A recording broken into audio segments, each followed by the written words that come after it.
Seri membaca Alkitab. Bacaan dari Kitab Kejadian bab 43 ayat 1 sampai dengan 34. Tetapi hebat sekali kelaparan di negeri itu, dan setelah gandum yang dibawa mereka dari Mesir habis dimakan, berkatalah ayah mereka, "Pergilah pula membeli sedikit bahan makanan untuk kita." Lalu Yehuda menjawabnya, "Orang itu telah memperingatkan kami dengan sungguh-sungguh. Kamu tidak boleh melihat mukaku jika adikmu itu tidak ada bersama-sama dengan kamu. Jika engkau mau membiarkan adik kami pergi bersama-sama dengan kami, maka kami mau pergi ke sana dan membeli bahan makanan bagimu. Tetapi jika engkau tidak mau membiarkan dia pergi, maka kami tidak akan pergi ke sana. Sebab orang itu telah berkata kepada kami, 'Kamu tidak boleh melihat mukaku jika adikmu itu tidak ada bersama-sama dengan kamu.' Lalu berkatalah Israel, 'Mengapa kamu mendatangkan malapetaka kepadaku dengan memberitahukan kepada orang itu bahwa masih ada adikmu seorang?' Jawab mereka, 'Orang itu telah menanyai kami dengan seksama tentang kami sendiri dan tentang sanak saudara kita. Masih hidupkah ayahmu? Adakah adikmu lagi?' Dan kami telah memberitahukan semuanya kepadanya seperti yang sebenarnya. Bagaimana kami dapat menduga bahwa ia akan berkata, 'Bawalah kemari adikmu itu'?" Lalu berkatalah Yehuda kepada Israel ayahnya, "Biarkanlah anak itu pergi bersama-sama dengan aku, maka kami akan bersiap dan pergi, supaya kita tetap hidup dan jangan mati, baik kami maupun engkau dan anak-anak kami. Akulah yang menanggung dia. Engkau boleh menuntut dia daripadaku, jika aku tidak membawa dia kepadamu dan menempatkan dia di depanmu, maka akulah yang berdosa terhadap engkau untuk selama-lamanya. Jika kita tidak berlambat-lambat, maka tentulah kami sekarang sudah 2 kali pulang." Lalu Israel, ayah mereka, berkata kepadanya, "Jika demikian, perbuatlah begini. Ambillah hasil yang terbaik dari negeri ini dalam tempat gandummu, dan bawalah kepada orang itu sebagai persembahan, sedikit balsam dan sedikit madu, damar dan damar ladan, buah kemiri dan buah badam. Dan bawalah uang 2 kali lipat banyaknya. Uang yang telah dikembalikan ke dalam mulut karung-karungmu itu haruslah kamu bawa kembali. Mungkin itu suatu kekilafan. Bawalah juga adikmu itu. Bersiaplah dan kembalilah pula kepada orang itu. Allah yang Maha Kuasa kiranya membuat orang itu menaruh belas kasihan kepadamu, supaya ia membiarkan saudaramu yang lain itu beserta Benyamin kembali. Mengenai aku ini, jika terpaksa aku kehilangan anak-anakku, biarlah juga kehilangan." Lalu orang-orang itu mengambil persembahan itu dan mengambil uang 2 kali lipat banyaknya, beserta Benyamin juga. Mereka bersiap dan pergi ke Mesir. Kemudian berdirilah mereka di depan Yusuf. Ketika Yusuf melihat Benyamin bersama-sama dengan mereka, berkatalah ia kepada kepala rumahnya, "Bawalah orang-orang ini ke dalam rumah.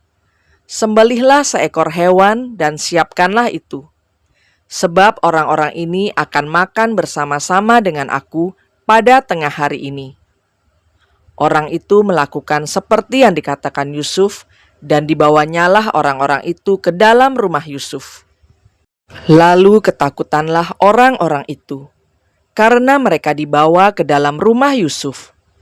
Kata mereka, "Yang menjadi sebab kita dibawa ke sini ialah perkara uang yang dikembalikan ke dalam karung kita pada mulanya itu, supaya kita disergap dan ditangkap, dan supaya kita dijadikan budak, dan keledai kita diambil." Karena itu, mereka mendekati kepala rumah Yusuf itu dan berkata kepadanya di depan pintu rumah, "Mohon bicara, Tuan. Kami dahulu datang kemari untuk membeli bahan makanan. Tetapi ketika kami sampai ke tempat bermalam dan membuka karung kami, tampaklah uang kami masing-masing dengan tidak kurang jumlahnya ada di dalam mulut karung. Tetapi sekarang kami membawanya kembali. Uang lain kami bawa juga kemari untuk membeli bahan makanan. Kami tidak tahu siapa yang menaruh uang kami itu ke dalam karung kami." Tetapi jawabnya, "Tenang sajalah, jangan takut. Allahmu dan Allah bapamu telah memberikan kepadamu harta terpendam dalam karungmu. Uangmu itu telah kuterima." Kemudian dikeluarkannyalah Simeon dan dibawanya kepada mereka. Setelah orang itu membawa mereka ke dalam rumah Yusuf, diberikannya air, supaya mereka membasuh kaki. Juga keledai mereka diberinya makan.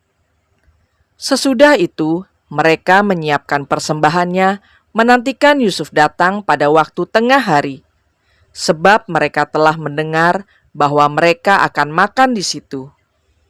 Ketika Yusuf telah pulang, mereka membawa persembahan yang ada pada mereka itu kepada Yusuf di dalam rumah, lalu sujud kepadanya sampai ke tanah. Sesudah itu, ia bertanya kepada mereka apakah mereka selamat. Lagi katanya, "Apakah ayahmu yang tua yang kamu sebutkan itu selamat? Masih hidupkah ia?" Jawab mereka, "Hambamu ayah kami ada selamat. Ia masih hidup." Sesudah itu berlututlah mereka dan sujud. Ketika Yusuf memandang kepada mereka, dilihatnyalah Benyamin adiknya, yang seibu dengan dia. Lalu katanya, "Inikah adikmu yang bungsu itu, yang telah kamu sebut-sebut kepadaku?" Lagi katanya, "Allah kiranya memberikan kasih karunia kepadamu, anakku." Lalu segeralah Yusuf pergi dari situ, sebab hatinya sangat terharu merindukan adiknya itu, dan dicarinyalah tempat untuk menangis. Ia masuk ke dalam kamar, lalu menangis di situ. Sesudah itu, dibasuhnyalah mukanya, dan ia tampil keluar.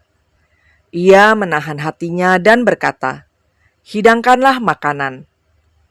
Lalu dihidangkanlah makanan. Bagi Yusuf tersendiri, bagi saudara-saudaranya tersendiri, dan bagi orang-orang Mesir yang bersama-sama makan dengan mereka itu tersendiri. Sebab orang Mesir tidak boleh makan bersama-sama dengan orang Ibrani, karena hal itu suatu kekejian bagi orang Mesir. Saudara-saudaranya itu duduk di depan Yusuf, dari yang sulung sampai yang bungsu, sehingga mereka berpandang-pandangan dengan heran. Lalu disajikan kepada mereka hidangan dari meja Yusuf. Tetapi yang diterima Benyamin adalah 5 kali lebih banyak daripada setiap orang yang lain. Lalu minumlah mereka dan bersukaria bersama-sama dengan dia. Demikianlah sabda Tuhan.